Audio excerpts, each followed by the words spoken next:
tras los relucientes muros del Palacio de Buckingham, donde cada pasillo con suelos de mármol reverbera con el eco de la tradición y el deber, un susurro silencioso comenzó a extenderse. No se trataba de un duque encantador, venerado por las cámaras, ni del héroe naval que enorgulleció a Gran Bretaña. Se trataba del príncipe Andrés, el hombre al que sus propios sirvientes describían como cruelmente caprichoso y profundamente infantil.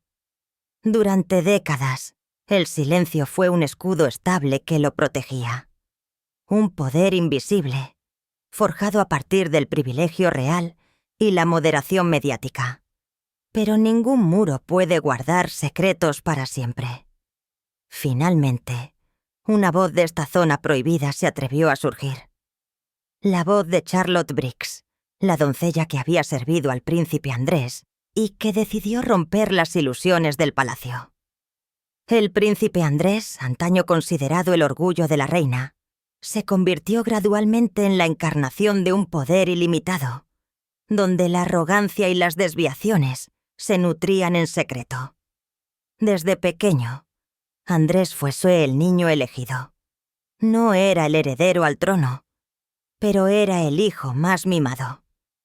Mientras Carlos estaba atado a responsabilidades y deberes, Andrés creció en libertad, animado a creer que era especial.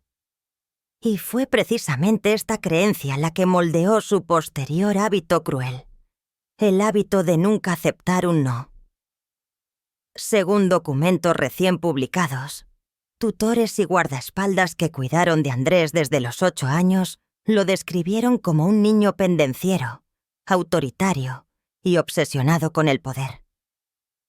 Una vez, cuando un guardia le negó la autorización para montar a caballo más allá de los límites de los terrenos, Andrés lloró y gritó: «¡Soy un príncipe! ¡Hago lo que quiero!». Esta frase, aparentemente inocente, se convirtió más tarde en una declaración de su vida entera. En la adolescencia, aparecieron los primeros signos de comportamiento desviado. Según informes de personas cercanas a la realeza, Andrés estaba obsesionado con las mujeres desde muy pronto y regularmente se propasaba o coqueteaba con las empleadas directamente en el palacio. Uno de sus antiguos tutores dijo una vez: «Nadie le enseñó límites, porque en el mundo de Andrés no existían límites». De adulto, esta obsesión se convirtió en el hábito de cazar, y fue precisamente esto lo que le llevó a Jeffrey Epstein, el hombre que el mundo conocería más tarde como el intermediario para las cacerías de los poderosos. En las décadas de 1980 y 1990, cuando la fama de Andrés estaba en su apogeo, la prensa lo llamaba Randy Andy, un apodo que comentaba burlonamente su estilo de vida disoluto. Sin embargo, lo que casi nadie sabía era que el personal del palacio vivía en constante temor.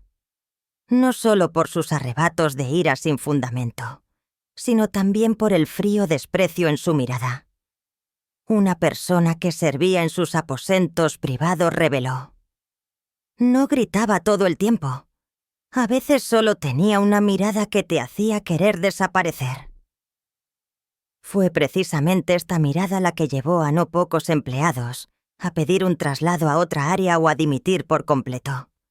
En un documento interno filtrado, un supervisor anotó una vez: «Su Majestad, el Duque, trata al personal como si fueran accesorios, no personas».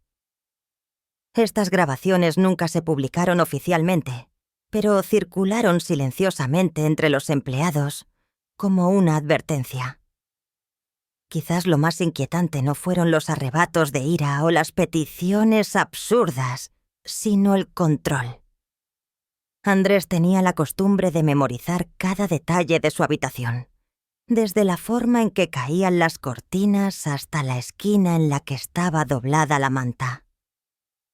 Cada mañana, cuando descubría una desviación, se enfurecía tanto que su rostro palidecía y su voz temblaba de ira. A veces, estos ataques de ira terminaban en castigos. Los empleados tenían que reacomodar toda la habitación docenas de veces, solo porque un cojín no estaba colocado correctamente. Los que trabajaban para él contaban que disfrutaba poniéndolos a prueba. A veces, dejaba caer cosas al suelo a propósito, y luego llamaba a un sirviente solo para que las recogiera. No porque no pudiera agacharse, sino porque quería ver cómo lo hacían. Alguien lo llamó un experimento de poder, pero para los que tenían que soportarlo, era una humillación. Charlotte Briggs comenzó a contar los repentinos ataques de ira, los extraños rituales y los momentos humillantes que marcaban la vida en los aposentos privados del príncipe. No era solo la historia de un hombre poderoso, sino también una llamada de atención para el prestigio de todo un régimen. En aquel entonces, Charlotte Briggs tenía apenas 21 años. Una joven con ojos llenos de sueños que acababa de recibir la llamada que podría cambiar su vida entera. Antes, solo había sido una trabajadora normal que realizaba tareas domésticas sencillas en pequeñas ciudades.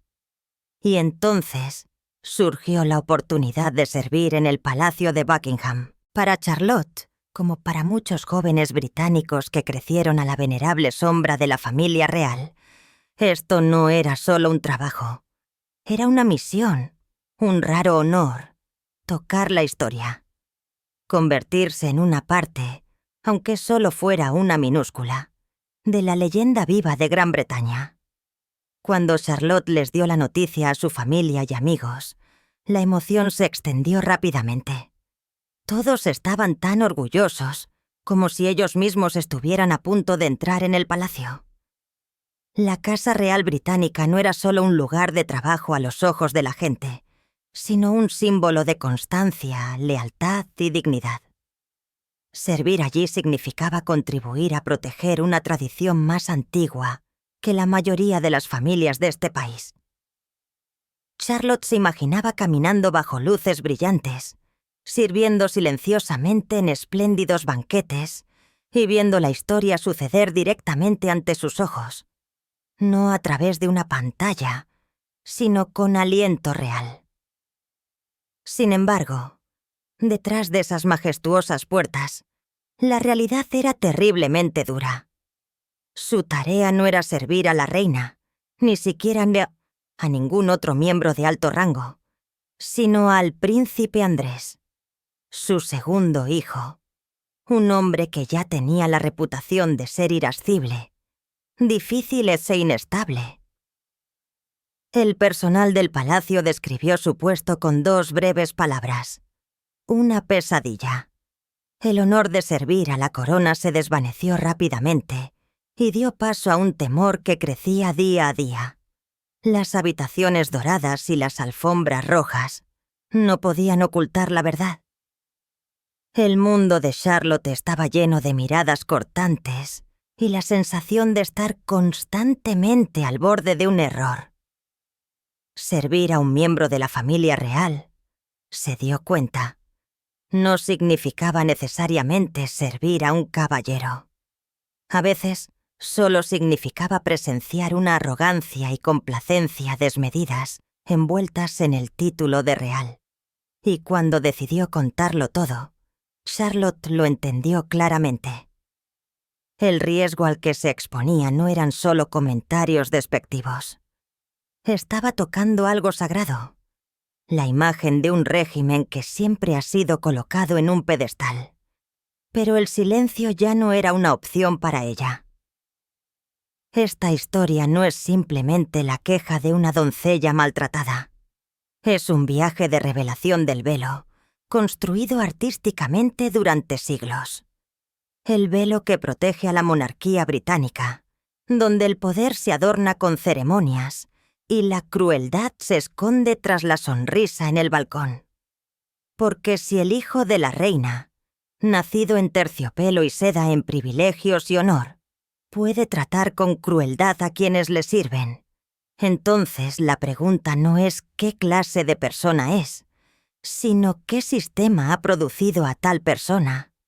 Cuando Charlotte Briggs, la joven de un pueblo pequeño, con un corazón lleno de ideales, cruzó por primera vez las puertas del Palacio de Buckingham, llevaba consigo la creencia de que estaba entrando en el centro de la grandeza. Pero esta creencia se destruyó rápidamente. Ya en los primeros días de su servicio con el príncipe Andrés, Charlotte sintió que algo no andaba bien. Una atmósfera pesada que se insinuaba entre las paredes doradas, en medio del tic-tac constante de los relojes antiguos, que sonaba como el aliento de un mundo obsesionado con las reglas. Todo comenzó en una mañana aparentemente normal. Una tenue luz del sol se filtraba a través del cristal de la ventana. Charlotte corrió las cortinas suavemente, como siempre, solo para dejar que la tenue luz entrara en la habitación. Pero precisamente este momento involuntario se transformó en una tormenta. Solo por un diminuto rayo de luz que se filtraba a través de la cortina, el príncipe Andrés se enfureció violentamente. Entró como una tromba, con el rostro enrojecido, la voz grave y ronca, y gritó con una ira que nadie entendía. Para él no era un pequeño error. Era una falta de respeto, un acto de ofensa al orden sobre el que creía reinar. Charlotte estaba atónita. Las lágrimas brotaron de sus ojos, mientras él vertía su ira sobre ella, como una cascada. Se dio cuenta de que en esa habitación todo funcionaba según las emociones caprichosas de un hombre poderoso. Y en ese mundo, el miedo era el lenguaje común. Los sirvientes aprendieron a deslizarse silenciosamente por los pasillos, a moverse como sombras, a evitar miradas, a evitar ruidos e incluso a contener la respiración cuando él pasaba. Sabían cómo interpretar sus pasos para adivinar su estado de ánimo. Sabían cuándo esconderse y cuándo bajar la cabeza profundamente. En el Palacio de Buckingham, todos sabían que la tormenta de Andrés podía estallar en cualquier momento. Con cada día que pasaba, Charlotte entendía mejor que este no era un entorno de honor, sino de sufrimiento. Un libro torcido, unos zapatos no lo suficientemente brillantes, una respuesta ligeramente retrasada. Todo eso podía convertirse en la chispa. Servir al príncipe Andrés no significaba solo trabajar con precisión, sino obedecer absolutamente. No solo exigía devoción, sino que ansiaba poder. Un poder que se mantenía a través del miedo. A sus ojos, cada error era un desafío, un recordatorio de que alguien se atrevía a querer algo diferente a él. Pero sus ataques de ira eran solo la punta del iceberg. Lo que realmente hacía estremecer al personal del palacio era su mundo privado. Un lugar donde reinaban hábitos bizarros y compulsiones de control. Su dormitorio no era solo un lugar de descanso, sino un santuario de orden absoluto. Cada objeto tenía su lugar fijo. Cada detalle debía ser perfecto, hasta la insensibilidad. En el centro de la habitación había una colección de 72 animales de peluche, alineados como soldados que esperaban órdenes. Cada animal, desde osos, monos, elefantes hasta hipopótamos, tenía su lugar exacto, y no se le permitía girar ni siquiera un ángulo minúsculo. Para Charlotte y sus colegas, esta era una de las tareas más extrañas que jamás habían realizado. Tenían que pasar horas todos los días revisando la posición de cada juguete para asegurarse de que todo se viera bien, tal como él lo deseaba. Un animal que girara la cabeza en la dirección equivocada. Una oreja torcida era suficiente para enfurecer a Andrés. En esas horas, Charlotte no solo reordenaba juguetes, sino que reordenaba sus propios sentimientos, tratando de reprimir el creciente miedo para sobrevivir en un mundo donde la razón era subyugada por el poder. Si los animales de peluche en el dormitorio del príncipe ya hacían temblar a la gente, las reglas que los acompañaban eran aún más bizarras. Cada animal, desde osos, hipopótamos hasta cachorros de tigre, tenía una guía laminada detallada que especificaba dónde debía sentarse, qué almohada debía tocar y en qué dirección debía mirar. Ningún detalle se dejaba al azar. Los empleados fueron capacitados durante horas, a veces días, para aprender a organizar la formación de animales de peluche según un estándar exacto. Cualquier pequeña desviación, incluso si un animal estaba ligeramente torcido, era suficiente para enfurecerlo. Si faltaba siquiera uno, todo el palacio contenía la respiración, pero esta colección era solo una parte de la obsesión. Todo alrededor de Andrés debía seguir un orden absoluto. Su pijama se doblaba exactamente hasta el último pliegue y se colocaba en un lugar precisamente definido en la cama. Las sábanas debían estar tensas, el borde de la manta tan preciso que recordaba más a un ritual militar que a un lugar de descanso. Incluso la disposición de las almohadas seguía reglas propias que solo él entendía. Al ver esta habitación, Charlotte Briggs sintió que no estaba sirviendo a un hombre adulto, sino a un niño obstinado obsesionado con el poder y la perfección. Otros sirvientes estuvieron de acuerdo. Muchos recordaron momentos en los que él les encargaba hacer cosas absurdamente triviales, alcanzarle objetos que estaban a solo unos centímetros fuera de su alcance, o recoger un objeto ligero como una pluma. No porque fuera perezoso, sino porque quería demostrar su estatus. No eran actos aleatorios, sino un silencioso recordatorio de que estaban subordinados a él, de que él podía darles órdenes simplemente porque podía hacerlo. Una doncella contó que se había visto obligada a permanecer de pie en silencio en la habitación mientras Andrés se cambiaba de ropa. No para ayudar, sino solo para que pudiera escuchar la presencia de un sirviente. Otro recordó cómo llamaba día y noche, dando órdenes groseras y exigiendo reacciones inmediatas a exigencias sin sentido. Entre los empleados, una frase se convirtió en una advertencia común. No lo olvides, trata a la gente del palacio como basura. Para ellos, el príncipe Andrés no solo era difícil, sino que se comportaba como si todos a su alrededor fueran un objeto desechable que se podía usar y luego tirar.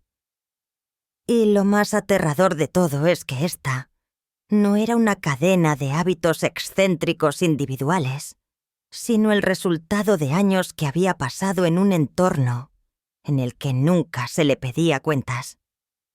Cada arrebato de ira, cada comportamiento bizarro fue tolerado hasta que se convirtió en instinto. Cuanto más tiempo servía, más se daba cuenta.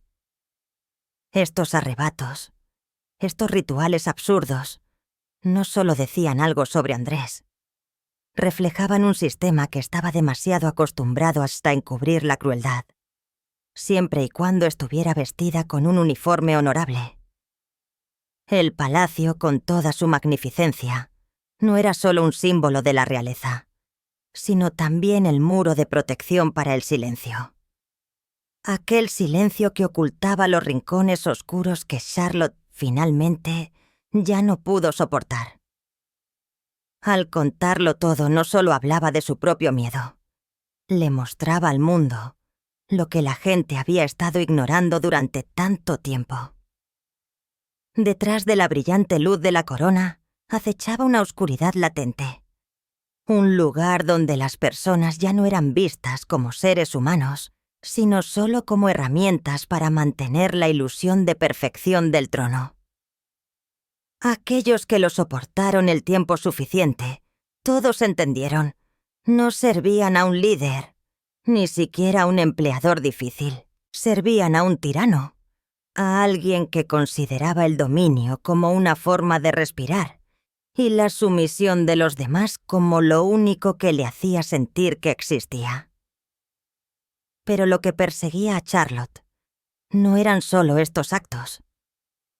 Detrás de ellos, reconoció una lección más profunda, una oscuridad que tal vez ya se había formado cuando aún era un niño. Viejas historias, transmitidas oralmente entre los empleados de larga data, contaban que Andrés, incluso de niño, mostraba una crueldad y arrogancia inusuales. Se burlaba de los guardias, torturaba animales y a menudo acosaba al príncipe Eduardo, su hermano menor. La familia incluso le dio el apodo de Bebé Gruñón, tanto por su constante acoso como por su forma de reírse burlonamente del sufrimiento de los demás. Su sentido de superioridad nunca se ocultó. Se mostró como una parte esencial de su ser, y aunque rara vez hubo momentos de resistencia, un mozo de cuadra, harto de su arrogancia, lo empujó con la cara contra el suelo del establo. Otro sirviente, en un momento de ira incontrolada, le golpeó directamente en la cara. El único golpe que probablemente nadie se atrevió a recordar. Pero esta resistencia, por fuerte que fuera, se desvaneció tan rápido como los propios rumores. Porque en última instancia, el poder real siempre supo cómo hacer que las cosas se hundieran en el silencio. Incluso la reina, famosa por su indulgencia y por defender a menudo a su hijo de las críticas, admitió una vez que Andrés necesitaba ser reeducado. Pero estos raros momentos de confrontación fueron solo excepciones, porque la mayoría de los sirvientes del palacio, atados por el sentido del deber, la lealtad y el miedo a las represalias, eligieron el silencio. Se tragaron su resentimiento, enterraron sus heridas y siguieron sirviendo como si fuera una parte inevitable de su trabajo. A medida que el príncipe Andrés creció, los hábitos tolerados en la infancia se transformaron gradualmente en rasgos de carácter. La crueldad se convirtió en privilegio. Con el tiempo, el privilegio se convirtió en el hábito de dominar y finalmente, esta dominación se convirtió en una oscuridad profundamente arraigada, una oscuridad que no solo envolvió a un hombre, sino que causó grietas en toda una institución. Sin embargo, durante décadas, el Palacio de Buckingham mantuvo su mano protectora sobre él.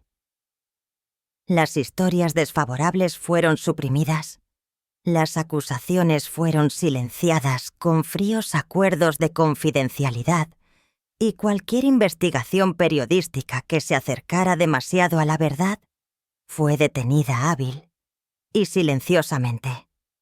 Desenmascarar a Andrés significaba cuestionar los cimientos de la propia monarquía, y ese era un límite que nadie se atrevía a cruzar, al menos en ese momento. Pero el silencio, incluso cuando está envuelto en oro y esplendor, es frágil. Las grietas comenzaron a aparecer, desde susurros murmurados en los pasillos del palacio, hasta fragmentos filtrados en la prensa sensacionalista y las confesiones de aquellos que habían sufrido durante demasiado tiempo. Cada historia contada era una pequeña puñalada que desgastaba la imagen del príncipe perfecto que el palacio había construido con tanto esfuerzo. Y cuando Charlotte Briggs alzó su voz, ya no estaba sola.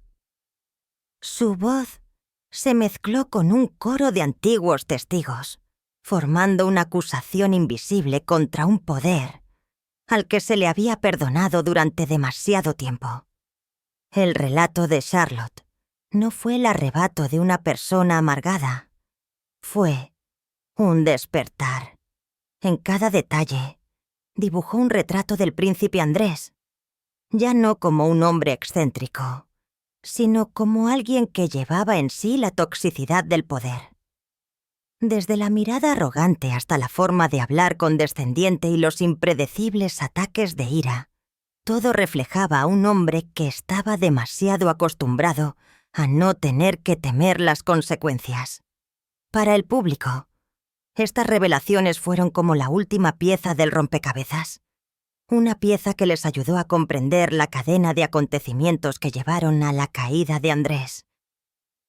La escandalosa relación con Jeffrey Epstein, la catastrófica entrevista en la BBC, en la que no mostró remordimiento, la privación de sus títulos militares y la vergüenza mundial cuando se vio obligado a retirarse de sus deberes reales. Para muchos, todo esto pareció suceder demasiado rápido, como la caída inesperada de una figura alguna vez amada. Pero para aquellos que habían trabajado en el palacio, para empleados como Charlotte Briggs, no fue una caída, sino un final predecible. Habían visto las señales durante mucho tiempo, en la forma en que le gritaba a la gente, en la crueldad tolerada, en la forma en que el poder se convirtió en la tapadera de un carácter deformado. La confesión de Charlotte no solo reveló los ataques de ira, los animales de peluche o las reglas absurdas en su habitación. Reveló algo más profundo, la verdad sobre el régimen mismo que lo había alimentado, una institución que exhibía perfección, pero toleraba defectos humanos hasta que se convertían en heridas que ya no se podían ocultar. El príncipe pudo haber sido el hijo más amado de la reina, pero para aquellos que le habían servido, era algo completamente diferente. Un símbolo de un sistema que era demasiado complaciente como para corregirse a sí mismo.